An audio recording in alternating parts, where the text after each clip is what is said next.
একসাথে আদার কাঁচার গন্ধটা কেটে যাবে।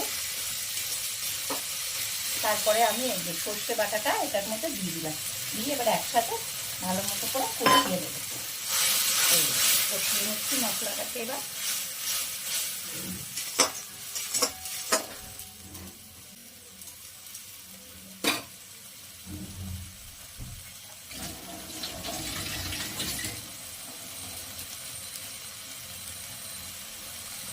আর এটার মধ্যে একে একে আমি হলুদ লঙ্কা সব দিয়ে দেবো।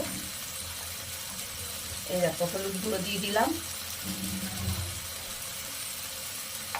পরিমাণ মতো, লঙ্কার গুঁড়ো দিয়ে দিলাম। এটার মধ্যে আর কোনো মশলা চলবে না, কারণ আমার যা দেওয়ার দিয়ে দিয়েছি।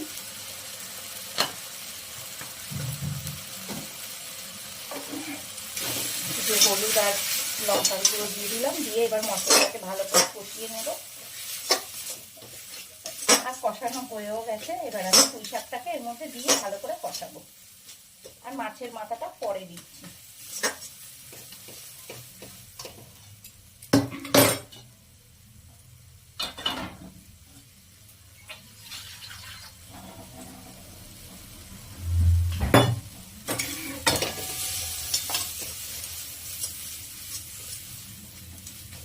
মাছের মাথাটা দিয়েও কষিয়ে নেওয়া যায়, তো আমি দেখো একটুখানি জল দিয়ে দিলাম, তলায় লেগে যাচ্ছে বলে।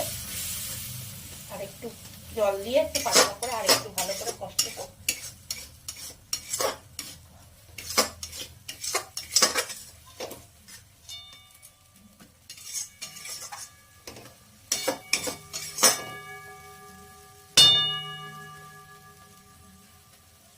ভালো মতো। আর এই মাছের মাথাটা না এর সাথেই দিয়ে দিচ্ছি একবারে,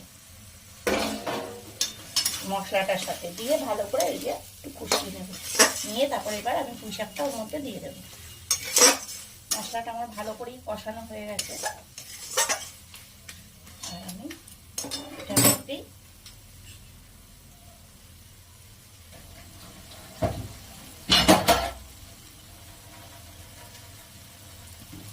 পুঁই শাকটাকে এই যে দিয়ে দিলাম।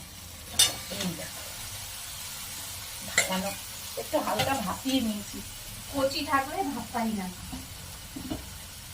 কচি পুঁই শাক থাকলে না তখন মানে সেদ্ধ না করলেও চলে, তখন এমনি একদম পুরো ডাইরেক্ট করি।